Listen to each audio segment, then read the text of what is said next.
शुरू हो तो वो बारिश शुरू से करनी स्टार्ट हो गई है, बारिश शुरू स्टार्ट हो गई है। नहीं हो यहाँ से करी थी मैंने, जल्दी जाकर भी दिया है। ओए ओए ओए, मैं उल्टा से बनाता हूँ, सीधा से। अब इसका सारा है लड़के को यहाँ उठा दो, यहाँ तो सही नहीं बनेगी, सीआईडी बन रही है देखो। उस साइड से बन रही है। चलो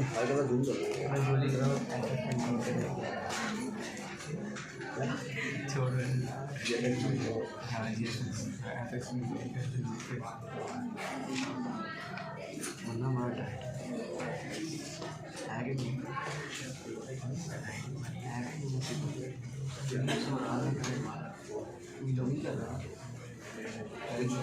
बोलो भी सही,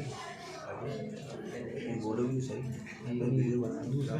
अच्छा तो बोलने वाला नहीं भैया। ठीक है, डिजाइनिंग जब हम लोग करने जाते हैं तो हमारे पास इसकी दो टाइप्स होती हैं। एक आपके पास होगी एस्थेटिक,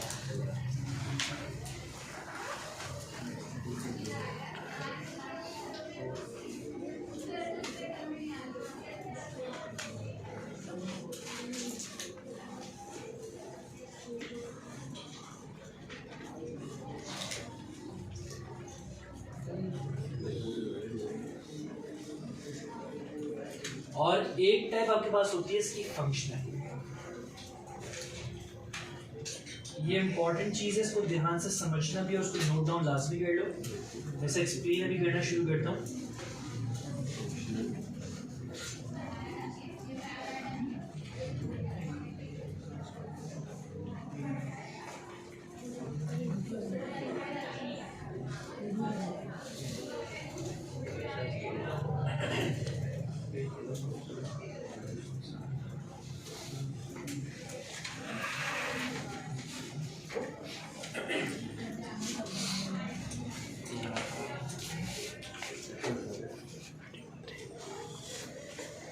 देखा इसे?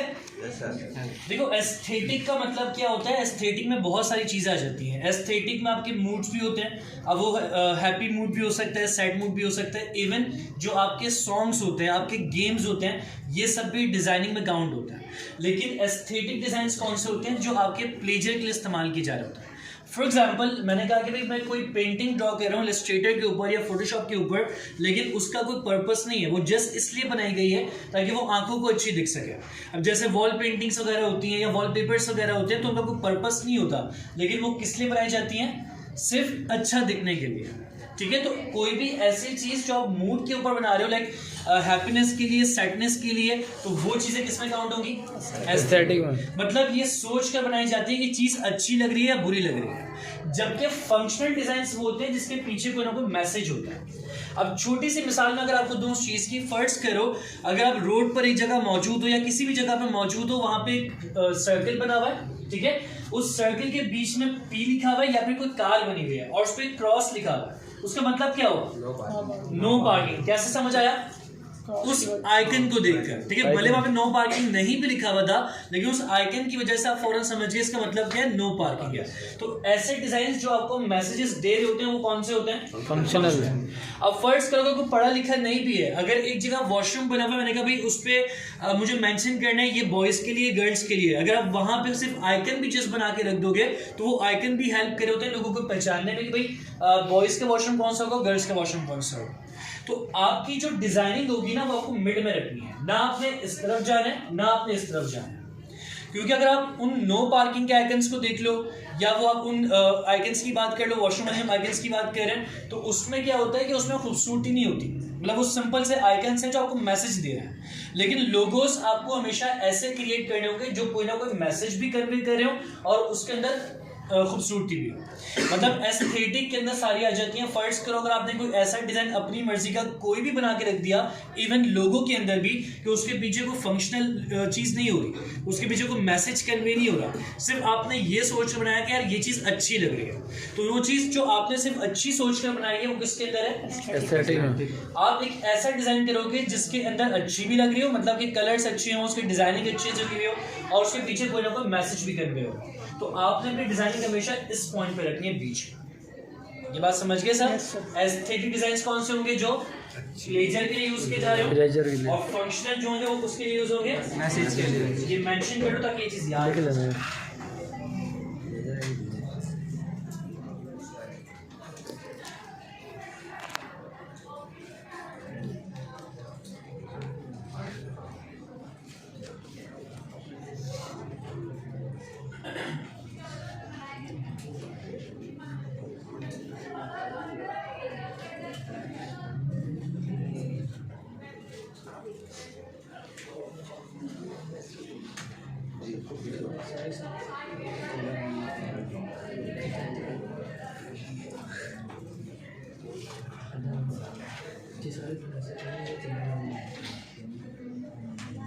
तो ये बात समझ आ रही है सबको?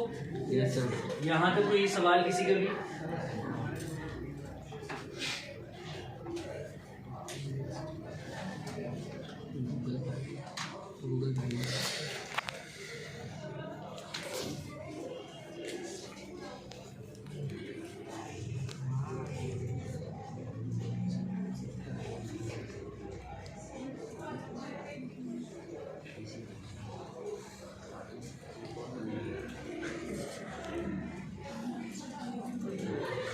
नहीं बेटा,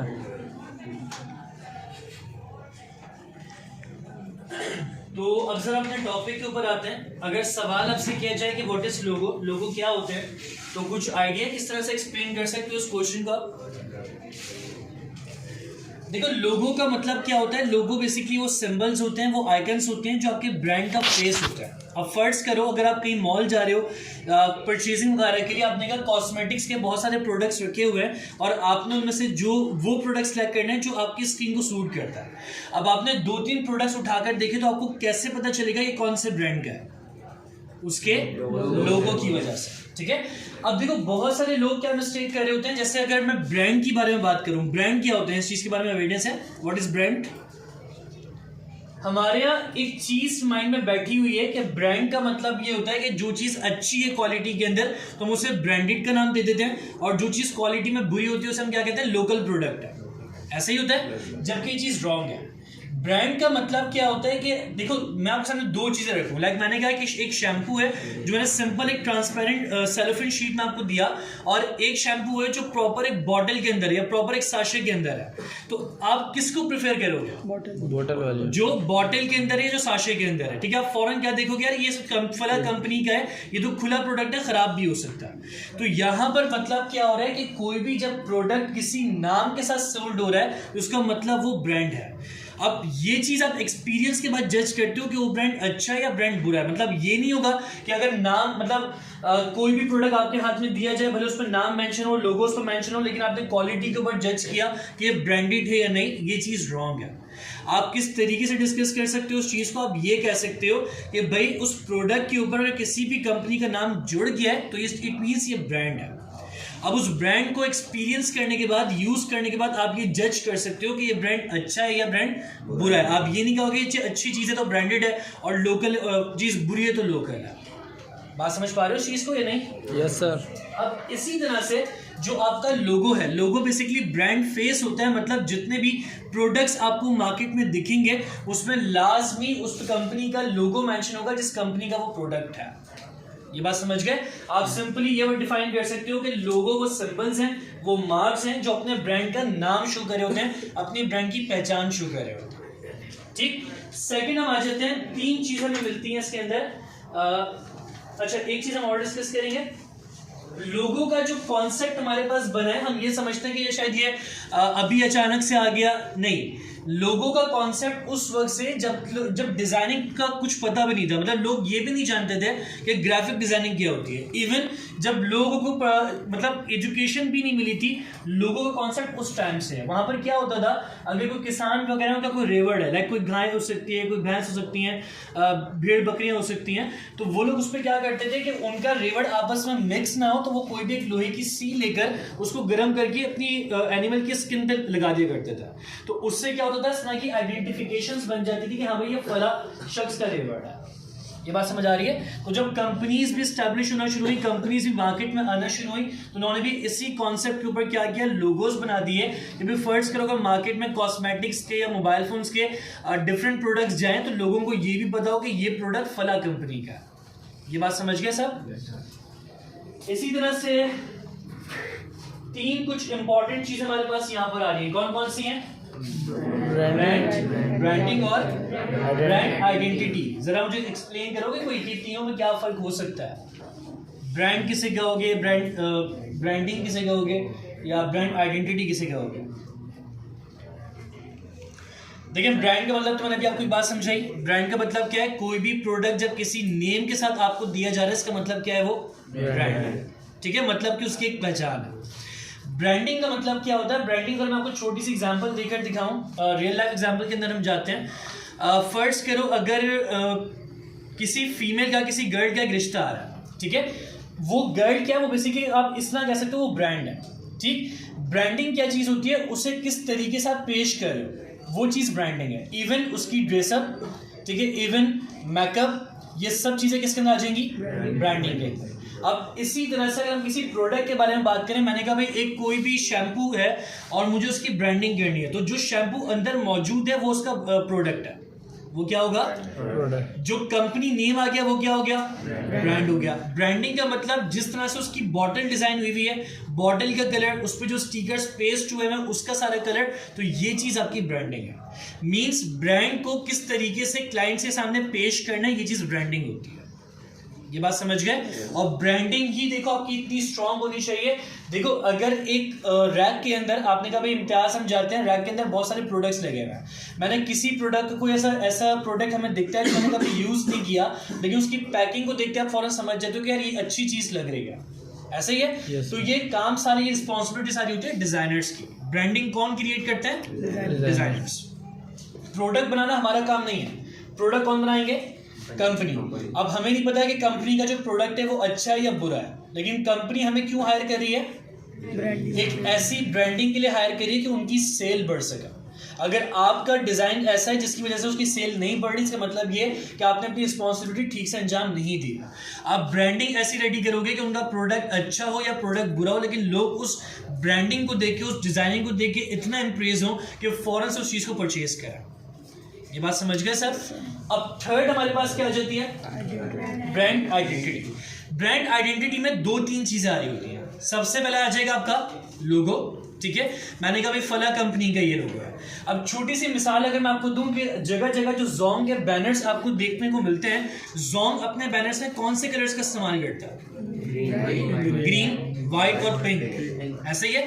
ये 3 कलर्स आपको देखने को मिलता है। इवन अगर किसी रोड से आप गुजर रहे हो, आपको जोंग का लोगो नहीं भी दिखा, लेकिन अगर उस बैनर के ऊपर आपको ग्रीन कलर, पिंक कलर और व्हाइट कलर अगर एक साथ दिख जाएंगे, आप फौरन से आपका माइंड रीड कर लेता है कि हाँ भाई किस चीज का डिजाइन बना हुआ है, ये जोंग का डिजाइन बना हुआ है। तो बेसिकली आपके जो कलर्स होते हैं ये भी आपकी ब्रांड आइडेंटिटी का पार्ट होता है। बहुत सारे लोग क्या मिस्टेक कर जाते हैं, इवन अगर मैं कोरियन की भी बात करूं तो यहाँ पर क्या होता है कि लोग ये समझते हैं लैक ऑफ नॉलेज की वजह से कि भाई हर मर्तबा एक नया कलर यूज करेंगे तो वो चीज ट्रेंड में आएगी या अच्छी लगेगी। ये चीज रॉन्ग है। आप जब भी किसी ब्रांड के लिए काम करो, ये चीज हमेशा ध्यान में रखना कि जब भी कोई जब भी कोई क्लाइंट आपको एज ए डिजाइनर हायर कर रहा है, तो आपने सबसे पहले काम करना है 2 चीजों के ऊपर। वो 2 चीजें कौन कौन सी होंगी? आप शुरू में डिसाइड करोगे कि उनकी जितनी भी डिजाइनिंग है वो कौन से कलर्स के साथ होगी।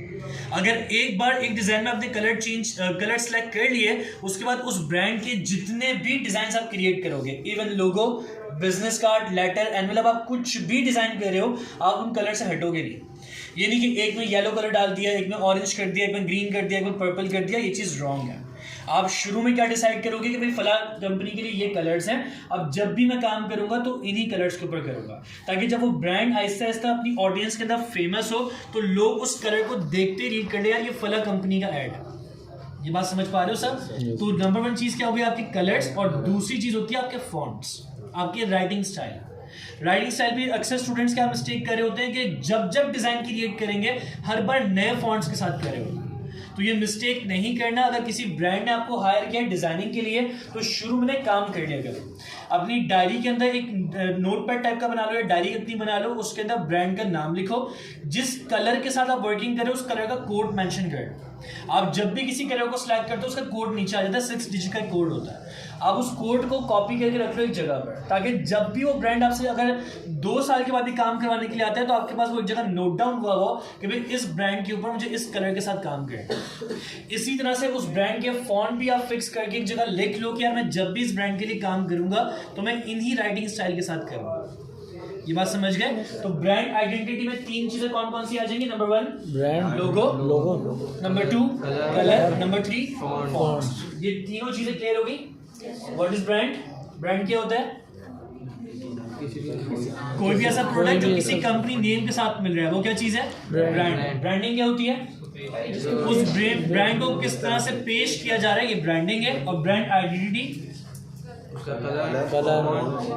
ब्रांड आइडेंटिटी ये आप उसमें क्या चीज होती है ये एक्सप्लेन कर रहे हो। ब्रांड आइडेंटिटी होती क्या, मतलब ये डिफाइन करो। जिन चीजों की मदद से ये पहचाना जा सके कि ये फला ब्रांड की चीज है। अगर कोई सवाल करे कि ब्रांड आइडेंटिटी में क्या क्या होता है, फिर आप डिफाइन करोगे लोगो, कलर और फॉन्ट्स वगैरह। ये बात समझ आ गई? अगर कोई सवाल कर रहा है कि ब्रांड आइडेंटिटी होती क्या है, ये चीज ध्यान में रखना कि जब इंटरव्यू के लिए आप जाते हो ना सॉफ्टवेयर हाउसेस के अंदर, एजेंसीज के अंदर, वो सबसे पहले आप सवाल करते हैं इन चीजों के बारे में, क्योंकि वो ये चेक करते हैं कि आपको इन बेसिक चीजों की नॉलेज है या नहीं। अगर आपको इन चीजों की नॉलेज होगी तभी आप एक अच्छी डिजाइनिंग कर सकते हो, अदरवाइज आप डिजाइनिंग ही नहीं कर सकते प्रॉपर। ये बात समझ गए? अगर वो सवाल करते हैं कि ब्रांड आइडेंटिटी क्या होती है, तो आप ये नहीं कहोगे कि लोगो, कलर, फॉन्ट्स, आप ये कहोगे जिन चीजों की मदद से फौरन से पहचाना जा सके कि ये इस ब्रांड का प्रोडक्ट है। अब वो पूछते हैं ऐसी कौन कौन सी चीजें हो सकती हैं, तो आप उन्हें डिफाइन करोगे। नंबर 1 लोगो, नंबर 2 कलर्स, नंबर 3 फॉन्ट्स। ये बात समझ पा रहे हो सब? चलिए आगे चलते हैं। अच्छा, ये बड़ी मजे की चीज है। अगर कोई भी सवाल आपसे कर रहा है कि लोगों की टाइप्स कितनी होती है, तो आंसर क्या होगा आपका? 7 टाइप्स ऑफ लोगो। ये टाइप्स लाजमी एक जगह नोट डाउन करते रहो। मैं शुरू में थोड़ा एक्सप्लेन करता हूँ कि वर्किंग करनी कैसे है। आप पहले टाइप का नेम लिखोगे कि टाइप का नाम ये है, और उसके 2 पॉइंट्स बनाओगे, कहाँ ये लोगो यूज करना है और कहाँ ये लोगो यूज नहीं करना। इन 7 टाइप्स के अंदर सबके अंदर ये डिस्कस करेंगे कि कैसे ब्रांड के साथ ये वाली टाइप जा सकती है और कैसे ब्रांड के साथ नहीं जा सकती। तो हर टाइप का मेंशन कर लेना लाजमी अपने पास। सबसे पहली टाइप कौन सी है? कौन सी होगी? एम्ब्लेम। कौन सी होगी फर्स्ट टाइप? इसे लिखो फिर मैं एक्सप्लेन करता हूँ।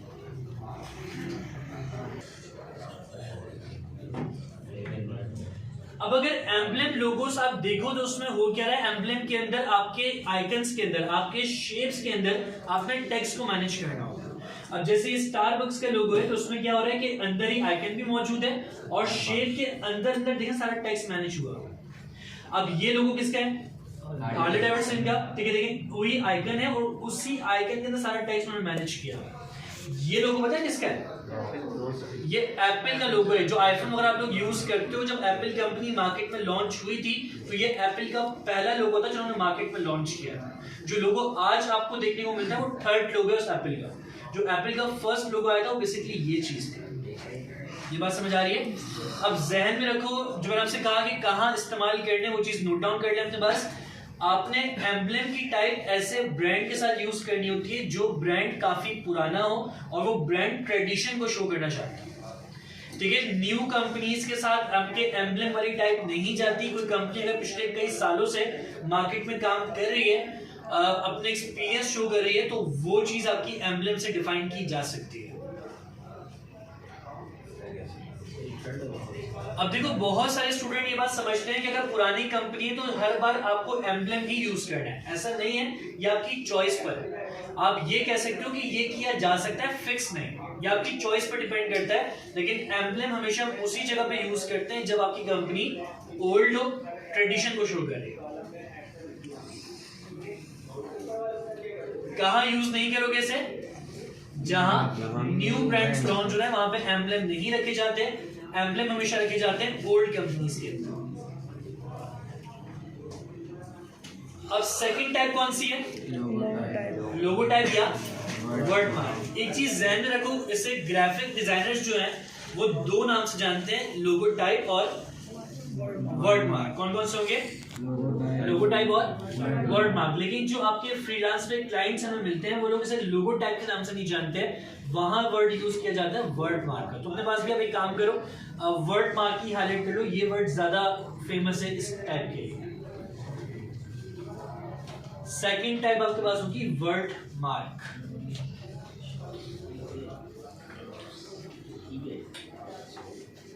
वर्ड मार्क बेसिकली एक बहुत ही फेमस टाइप है और ये इस्तेमाल की जाती है दो जगहों पर। एक तो ये कि अगर आप ये दो बल्कि तीन जगहों पे यूज होती है। एक तो ये अगर आपकी कंपनी का नाम छोटा है, ठीक है, उसमें बहुत ज्यादा अल्फाबेट्स नहीं है, आप उन जगहों पे वर्ड मार्क का इस्तेमाल कर सकते हो। वर्ड मार्क में आइकन्स नहीं होते, आपका जितना भी लोगो होता है वो टेक्स्ट के ऊपर बेस्ड कर रहा होता है। जैसे सैमसंग का लोगो आप लोगों ने देखा होगा, आपने सोनी का लोगो देखा होगा, तो ये सब जो लोगोस हैं किसमें काउंट होंगे? वर्ड मार्क में काउंट होंगे। इवन गूगल है, ईबे है, तो ये सब भी किसका पार्ट है? वर्ड मार्क का पार्ट है। सही। कहाँ इस्तेमाल करते हो? नंबर 1, जब आपके लोगो के जो वर्डिंग है उसमें अल्फाबेट्स कम है, आप वहां यूज कर सकते हो। सेकंड चीज ये कि अगर आपका ब्रांड न्यू है तो आप न्यू ब्रांड को देखो, अगर मैं सिंपल एक आइकन बना के छोड़ दूं तो कोई भी नहीं पहचान पाएगा ये है क्या चीज। तो आपको प्रेफर ये किया जाता है कि मार्केट में अगर कोई न्यू ब्रांड लॉन्च हो रहा है तो वो कौन से लोगों के साथ काम करे? वो वर्ड मार्क लोगों के साथ काम करे। और थर्ड चीज ये कि ये इस्तेमाल किया जाता है किसी ब्रांड को फेमस करने के लिए, मतलब लोगो उसका नाम है तो लोग उसको इतनी मरतबा कॉल करते हैं कि वो चीज फेमस हो जाती है। तीन जगहों पे कहाँ यूज करोगे आप? जब ब्रांड न्यू होगा, ठीक है, सेकंड अल्फाबेट्स कम होंगे, थर्ड ब्रांड को फेमस करना। ये बात समझ गए? कहाँ यूज नहीं करना? जब आपके ब्रांड में अल्फाबेट्स काफी ज्यादा होंगे तो उस जगह पे कभी भी आपका वर्ड मार्क यूज नहीं किया जाएगा। ये बात समझ गए सर?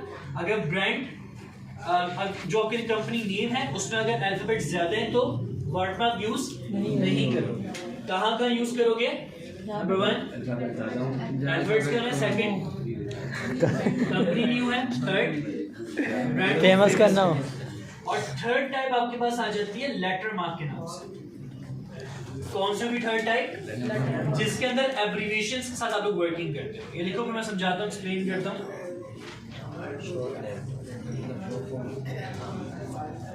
वर्किंग करनी होगी तो उन लोगोस को लेटर मार्क कहते हैं। कहाँ यूज करते हैं? सबसे पहली चीज, जब आपकी कंपनी के अंदर बहुत सारे अल्फाबेट्स होंगे तो अब वहां पे लेटर मार्क का इस्तेमाल करो।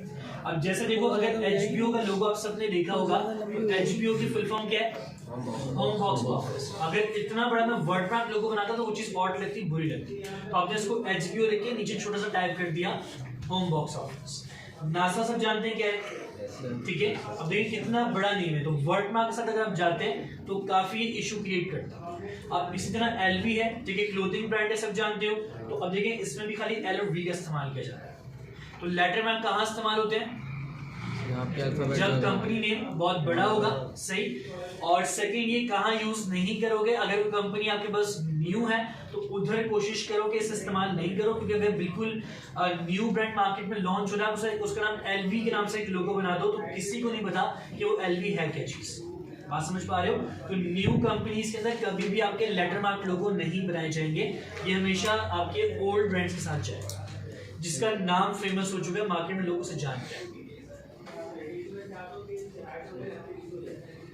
ये बात समझ आ रही है? अब इसी तरह से जो आपकी फोर्थ टाइप है वो आपके पास है पिक्टोरियल मार्क। ये बहुत इंटरेस्टिंग है। पिक्टोरियल मार्क बेसिकली क्या होता है? अगर आपकी कंपनी का नाम आपके लोगो के साथ जुड़ रहा हो तो वो चीज पिक्टोरियल मार्क है। अब जैसे कंपनी का नाम क्या है? एप्पल, ऐसे ही है। आपको देखो आइकन भी एप्पल का ही दिखाया जा रहा है, तो ये क्या चीज हुई? पिक्टोरियल मार्क हुआ, मतलब जो नाम है वही उसका आइकन है। अब ये बताइए किसका आइकन है? शेल। ये बेसिकली पंप, जो पेट्रोल पंप है उसका एक आइकन है, शेल का। तो शेल किसे कहते हैं? चीज पता है? जो सिपिया टाइप की होती है, तो उसी के देखो शेप के ऊपर उन्होंने ये चीज बनाई है। नाम भी शेल है और शेप भी शेल की है। ये बात समझ पा रहे हो सर? कोई भी ऐसा लोगो जो उसका नाम हो और वही आइकन हो, उसे क्या कहोगे आप? Pictorial mark. मेंशन कर लो उसका नाम अपने पास।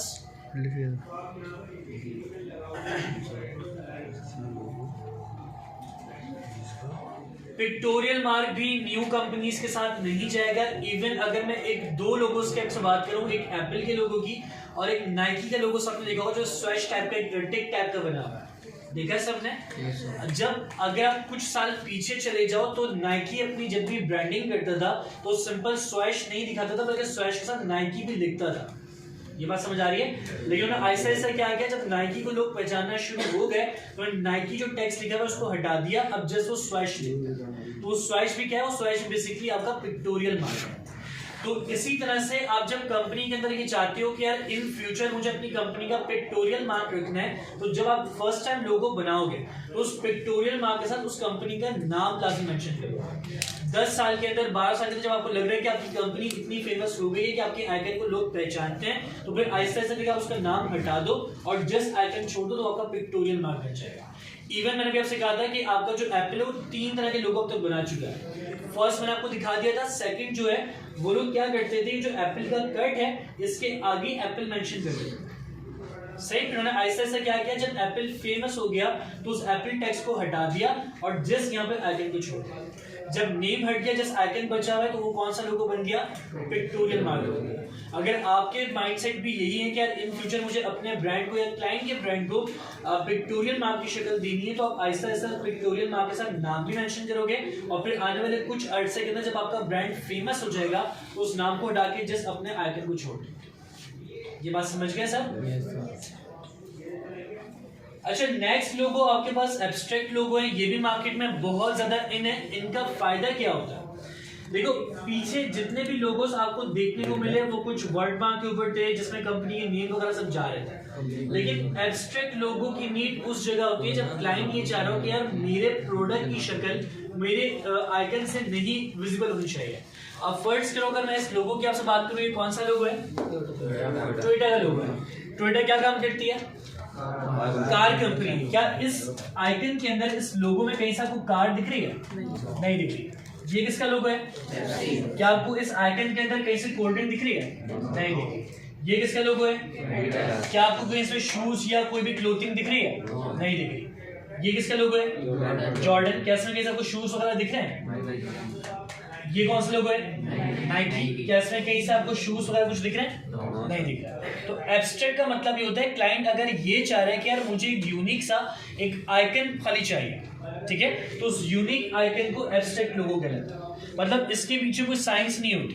आप क्या कर सकते हो, उसे एस्थेटिक के तौर पर बना सकते हो। मतलब जो आइकन आपको अच्छा लग रहा है, पसंद आ रहा है, जैसा वो बना के रखो। ये बात समझ आ गई? कोई सवाल किसी का? लेकिन देखो, इससे फेमस करने के लिए फिर ब्रांड का बड़ा होना बहुत जरूरी है, क्योंकि अगर एक ब्रांड न्यू लॉन्च करके डायरेक्टली इस आइकन को यूज करना शुरू करे तो किसी को नहीं पता होगा ये क्या चीज है। तो इसके लिए ब्रांड के पास पैसे होना जरूरी है, क्योंकि फिर वो लोग इस तरह के लोगोस को फेम देते हैं एडवर्टाइजमेंट ज्यादा करके, जगह जगह रोड्स पे बैनर लगा के, टीवी पे उनके एड्स चला के, या फिर अपने सोशल मीडिया मार्केटिंग करके, तो इन ब्रांड्स को फिर फेमस किया जाता है। तो इसके लिए क्या होना चाहिए, ब्रांड का बड़ा होना जरूरी है। वो अच्छा खासा एक्सपेंस कर सके अपने लोगों को फेम देने के लिए, तो वही लोग इस्तेमाल कर सकते हैं एब्स्ट्रैक्ट। एक नॉर्मल सी कंपनी जो न्यू लॉन्च कर रही है मार्केट के अंदर, उसे कभी भी एब्स्ट्रैक्ट नहीं क्रिएट करना चाहिए। ये बात समझ पा रहे हो सर? कोई सवाल किसी का?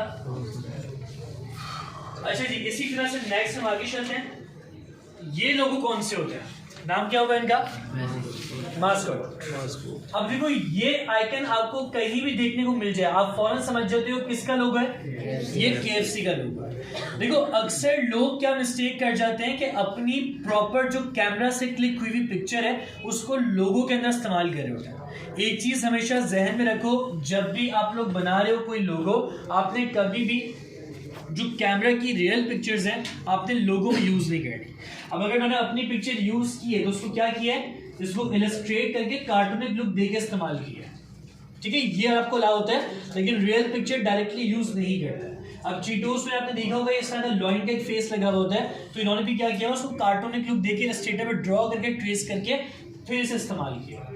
अब इवन ये वाला लोगो है सेम, इसके अंदर भी क्या हो रहा है कि कैरेक्टर डिजाइन हो रहा है। तो जिस चीज के अंदर आपको एक प्रॉपर कैरेक्टर देखने को मिल जाए, किसी फेस का आपको देखने को मिल जाए वेक्टर वगैरह, तो वो लोगो कौन से होंगे, वो मैस्कॉट लोगोस होंगे। ये बात समझ आ गई। और मैस्कॉट लोगों में ज़रूरी नहीं है कि आपकी खाली ह्यूमन इमेजेस ही हो, आप किसी और चीज़ को भी यूज़ कर सकते हो। इस वक्त मार्केट ट्रेंड के अंदर बहुत सारे आपको मैस्कॉट लोगो देखने को मिले थे। जल्दी से कोई एग्जांपल मुझे दे दो कि आपका कौन सा लोगो जो आपके जहन से गुजरा हो जो आपको मैस्कॉट लगता है इन 3 के अलावा। बहुत ईजी है, बहुत ईजी है, बहुत ईजी है। कौन से, हाँ सही, कौन सा है, कौन सा है? लाउट कराची किंग्स का लोगो। आपने देखा उसके अंदर लॉइन का एक फेस बना हुआ है, उसी के साथ कराची किंग्स भी मेंशन है, तो वो लोगो भी मैस्कॉट ही कहलाता है। ठीक है, आपने सब अपने क्रिकेट के लोगोस वगैरह देखे होंगे। इवन अभी लास्ट डेज में जब कोरियन की स्पोर्ट्स लीग चल रही थी, क्रिकेट लीग चल रही थी, उसमें आपने एक कोरियन चैलेंज लोगों में एक हॉर्स बना हुआ देखा था, तो वो लोगो भी कौन सा होता है? वो भी मैस्कॉट लोगो होता है। तो जिसके अंदर भी कोई कैरेक्टर डिजाइन हुआ दिख रहा है वो लोगो कौन सा होगा? मैस्कॉट लोगो। ये बात समझ गए।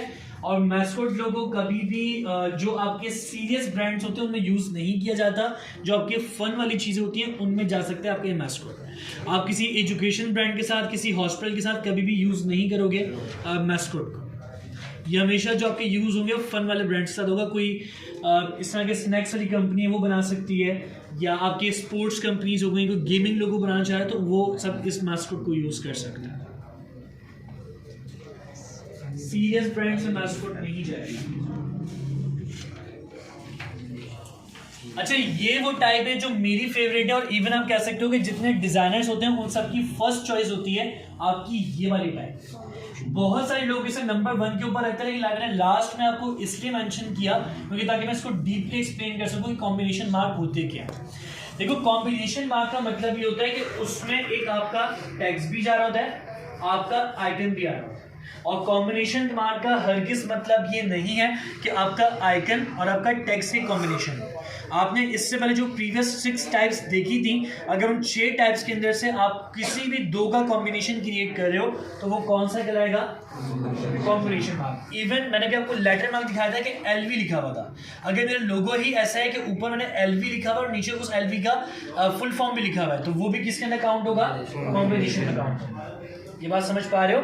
किसी भी 2 टाइप को जब आपस में कंबाइन करोगे तो कौन सा लोगो बनेगा? वो कॉम्बिनेशन मार्क बनेगा, कॉम्बिनेशन लोगो बनेगा। ये बात समझ गए? कॉम्बिनेशन लोगो एक ऐसी चीज है जो भले आपको न्यू ब्रांड्स पे काम करना हो, ओल्ड ब्रांड्स पे काम करना हो, ये सबके लिए परफेक्ट रहते हैं। ये आप किसी भी तरह के ब्रांड के साथ यूज कर सकते हो, इसमें कोई रिस्ट्रिक्शन आपके पास नहीं होगी।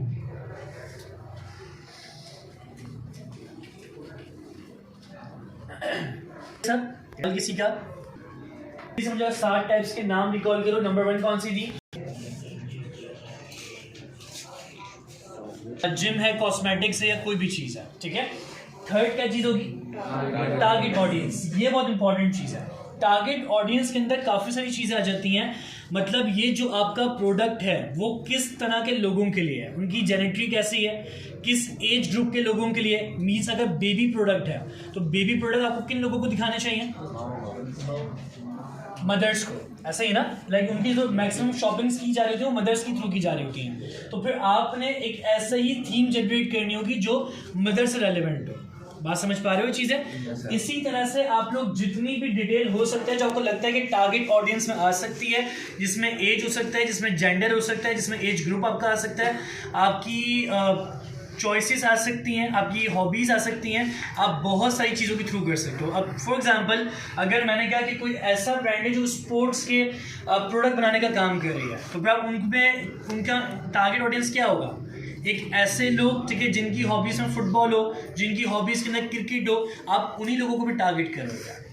ये बात समझ आ रही है कि वो लोग क्या चीज़ पसंद करेंगे, उनकी चॉइस क्या हो सकती है, आप इस हिसाब से अपनी टारगेट ऑडियंस जनरेट करते हो। एक लोगो को डिज़ाइन करने के लिए ये चीज़ बहुत इंपॉर्टेंट है कि जो आपकी ऑडियंस है, क्या आपका लोगो उसको दिखेगा, पसंद आएगा भी या नहीं।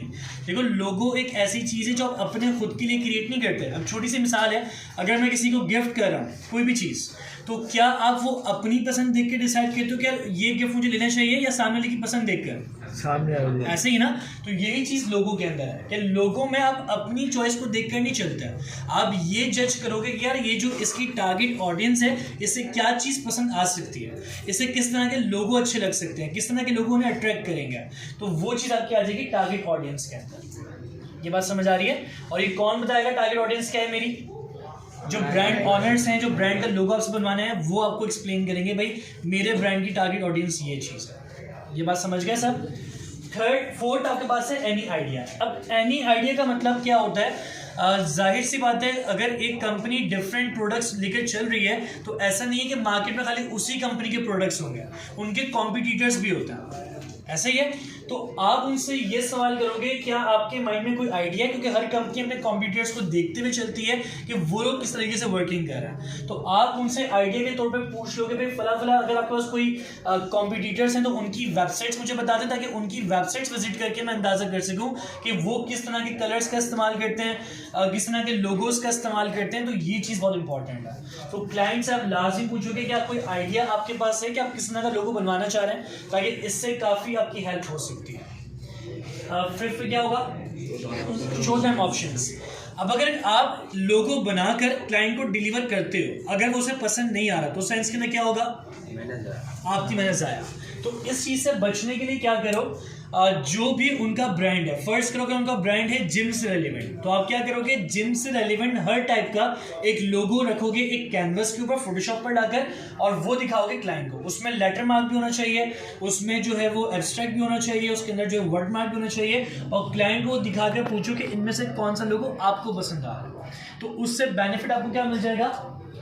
आप उसका माइंड रीड कर लोगे कि यार मुझे लोगो बनाना कौन सी टाइप का है। अब हो सकता है कि आप सोच रहे हो कोई और सी टाइप, क्लाइंट सोच रहे हो कोई और सी टाइप, तो दोनों आपस में कोलैप्स कर रहे हो। तो एक पेज पर आने के लिए आप क्या करोगे? उससे ये चीज़ पूछ लोगे दिखाकर कि इनमें से कौन सा लोगो आपको पसंद है, ताकि उसी टाइप का लोगो आपके लिए जनरेट कर सकें। ये बात समझ गए सर? कोई इशू किसी को? नेक्स्ट आप क्या पूछोगे? कलर्स। क्या आप किसी कलर के साथ वर्किंग करें? फर्स्ट करो, अगर कोई ब्रांड ऑलरेडी काफ़ी टाइम से वर्किंग करता हुआ आ रहा है लेकिन उनका लोगो नहीं बना हुआ, अब उसे नीड होती है कि यार मुझे एक लोगो बनवाना है, तो वो अगर उसने ऑलरेडी अपने कलर डिसाइड किए हुए हैं तो आपको कलर्स बता देंगे भाई मुझे इस कलर के ऊपर काम करना है।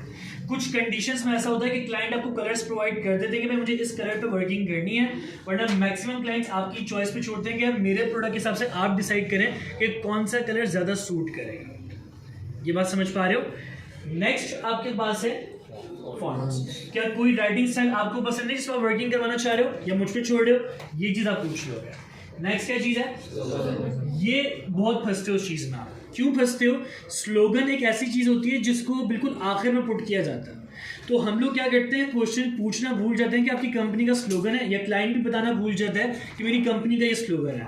वो आपको कंपनी नेम और बाकी डिटेल दे देता है, आपने पूरा लोगो बना दिया। अब छोटी सी मिसाल है, जो मैंने आपको एम्बलम लोगो दिखाया था जो हार्ले डेविडसन का बना हुआ था या स्टारबक्स का बना हुआ था, उसमें कहीं भी स्लोगन टाइप करने की जगह नहीं थी, आपके शेप के अंदर ही टेक्स्ट एडजस्ट हुआ था। अब आपने पूरा लोगो बना दिया, क्लाइंट को पसंद भी आ गया, और आखिर में क्लाइंट ये कहते हैं यार ये स्लोगन है, इस स्लोगन को लोगो में ऐड कर दो। क्या पॉसिबल है ऐड होना? नहीं हो सकता। तो आप शुरू में ही पूछ लीजिएगा स्लोगन, ताकि आपके माइंड में ये चीज़ भी हो कि यार मुझे लोगो बनाते हुए इसकी जगह भी बनानी है, इसकी जगह भी सेट करनी है।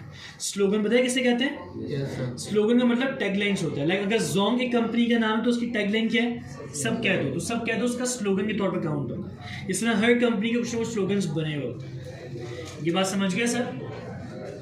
अच्छा, क्वेश्चन आए, आप जितना लेंथी कर सकते हो करो, लेकिन आपके क्वेश्चन जो है वो टू दी पॉइंट होने चाहिए। खास तौर पर अगर आप किसी अंग्रेज क्लाइंट के लिए काम कर रहे हो, फ्रीलांसिंग के लिए वर्किंग कर रहे हो, तो वो लोग आपसे इंस्पायर होते हैं बकायदा इस चीज़ से कि यार वाकई इस बंदे को नॉलेज है, तभी मुझसे ज़्यादा से ज़्यादा नॉलेज कलेक्ट कर रहा है। लेकिन आपके क्वेश्चन जो है वो टू दी पॉइंट ही होने चाहिए। ये ना हो कि उस सवाल का कुछ सर और पैर ना हो, खाली आप सवाल लंबे करने के लिए पूछे जा रहे हो। आपने बिल्कुल टू दी पॉइंट क्वेश्चन करना। ये बात समझ गए? इंटरनेट के ऊपर इन आर्ट के अलावा बहुत सारे और भी सवाल हैं जिसकी थ्रू आप लोग और अच्छा लोगो बना सकते हो, लेकिन ये एक चीज़ ऐसी है जो आपकी फिक्स्ड है, तो पूछनी हर सूरत। ये बात समझ गए सब? और कोई सवाल किसी का यहाँ तक? सब क्लियर है? अच्छा, क्या फर्क का कुछ आइडिया हो रहा है? इसको लोगो देखकर मेटाफर का मतलब क्या हो सकता है? देखो, मेटाफर एक ऐसी चीज़ है जो हो सकता है कि आप सही से पिक ना कर पाओ, उसको ध्यान से समझना। मेटाफर का मतलब ये होता है कि ये जो लोगोस होते हैं किसी चीज़ से लिंक कर रहे होते हैं, ठीक है। फॉर एग्जाम्पल, अगर आप यहाँ नेम देखो, नेम क्या लिखा हुआ है? सफारी किसे कहते हैं? जो बेसिकली जंगल वगैरह होते हैं उन्हें सफारी कहा जाता है। सफारी पर ठीक है, जो जंगल होते हैं क्या कहा जाता है? सफारी। अब अगर किसी जंगल में कोई जा रहा है तो उसको किस चीज़ की नीड होती है? एक कंपास की नीड होती है। ठीक है, डायरेक्शंस फाइंड करने के लिए कि नॉर्थ का है, साउथ का है, ईस्ट का है, वेस्ट का है, तो इसी चीज़ के ऊपर पूरा वो ट्रैवल अपना कर रहे होते हैं। ऐसे ही है। तो सफारी बेसिकली क्या चीज़ है जिसमें आप लोग गूगल क्रोम का इस्तेमाल करते हो अपने एंड्रॉयड फ़ोन्स के अंदर या विंडोज़ वगैरह के अंदर। तो सफारी बेसिकली एक ब्राउज़र है जो आईफोन्स वगैरह के अंदर या एप्पल के प्रोडक्ट्स के अंदर इंटरनेट सर्चिंग का काम करता है। ठीक, तो उन्होंने कहा कि भाई सफारी, उन्होंने नाम इसलिए रखा कि इतना बड़ी चीज़ है कि आपको बहुत सारी कुछ भी मिल सकता है, आप कुछ भी रिसर्च कर सकते हो। और उन्होंने क्या किया, सफारी नेम के साथ ही एक उसका मेटाफर ज्वाइन किया। मतलब सफारी में जाने के लिए आपको किस चीज़ की नीड है? कंपास। बात समझ गए? मेटाफर का मतलब ये होता है कि जो ब्रांड का नेम है उससे कोई चीज़ ताल्लुक बना रही है। अब सफारी से ताल्लुक किस चीज़ का था? कंपास का। तो आपने लोगो में कंपास का ही शेप ऐड कर दिया। तो बहुत सारी जगहों पर आप इस टाइप के लोगो भी क्रिएट कर सकते हो, ये मेटाफर लोगोस के अलावा। कौन से होंगे मेटाफर लोगो? जो नेम के साथ लिंक कर रहे होंगे, नेम से एक ताल्लुक क्रिएट कर रहे हैं। पिक्टोरियल मार्क ये नहीं था। देखो, पिक्टोरियल मार्क अगर ये होता तो सफारी किसे कहते हैं? जंगल को। तो हम जंगल का आइकन होना चाहिए था। बात समझ पा रहे हो? पिक्टोरियल मार्क का मतलब क्या है? जो नेम है वही उसका आइकन है, जबकि यहाँ पर क्या हो रहा है, उससे जो ताल्लुक बना रही है चीज उसका लोगो है। मतलब कि सफारी से ताल्लुक किसका है? कंपास का। तो कंपास को आइकन के तौर पर। पिक्टोरियल अलग चीज है और मेटाफर अलग चीज है। यहाँ तक क्लियर है? कोई सवाल किसी का? अच्छा, माइंड मैप क्या होता है भी हम प्रैक्टिकल करते हुए सीखेंगे। इससे आगे हम चलते हैं, कुछ क्वालिटीज हैं जो कि बहुत जरूरी हैं एक अच्छा लोगो के अंदर। ये लिखो, मैं समझाता हूँ कि ये चीजें होती है क्या है। लोगो में होनी चाहिए वो कौन सी है? सिंपल। लोगो जितना सिंपल क्रिएट कर सकते हो करो। हमारे स्टूडेंट्स की मेंटालिटी क्या होती है कि जितना उसमें भर देंगे, जितनी ज़्यादा चीज़ें ऐड कर देंगे, उसका मतलब वो अच्छा लोगो है। देखो, आपको जेनेट्री के हिसाब से चलना होता है। आपके जो फ्रीलांसिंग वाले जितने क्लाइंट्स होते हैं मैक्सिमम भी, तो वो लोग क्या होते हैं कि हमेशा सिंपल लोगोस को पसंद कर रहे होता है। किस टाइप के लोगो बनाते हुए कभी भी आपने एक शेप के अंदर मल्टीपल कलर्स का ग्रेडियंट नहीं ऐड करना। अगर ग्रेडियंट आप ऐड कर भी रहे हो तो हमेशा लाइट और डार्क कलर का बना लो। मींस अगर क्लाइंट ये चाह रहा है कि यार मेरी थीम ब्लू है, तो आप जो ग्रेडियंट बनाओगे उसी के अंदर लाइट और डार्क ब्लू का शेड होगा। ये नहीं कि ब्लू में आपने ऑरेंज मिक्स कर दिया, ब्लू में आपने ग्रीन मिक्स कर दिया। आप ये वर्किंग कभी भी नहीं करोगे। ये बात समझ गए? ये नोट डाउन कर लो, ये वो कॉमन मिस्टेक है जो मैक्सिमम स्टूडेंट्स कर रहे होते हैं। आपने कभी भी मल्टीपल कलर्स के ग्रेडियंट लोगों में ऐड नहीं करना। क्या होती है स्टूडेंट्स की तरफ से, अगर मैं एक मरतबा शेडो का इफेक्ट पढ़ा दूं, उसके बाद जितने भी असाइनमेंट मुझे दिख रहे होते हैं सब में शेडो आना शुरू हो जाता है। भाई अच्छा लग रहा है, अच्छी वाइब दे रहा है, सब में शेडो आना शुरू हो गया। याद रखो, लोगो के अंदर कभी भी शेडो क्रिएट नहीं किया जाएगा। लोगो बनाते हुए कभी भी शेडो क्रिएट नहीं करोगे। भी मेंशन कर लो, कभी भी सिंपल लोगो के अंदर शेडो क्रिएट नहीं होगा।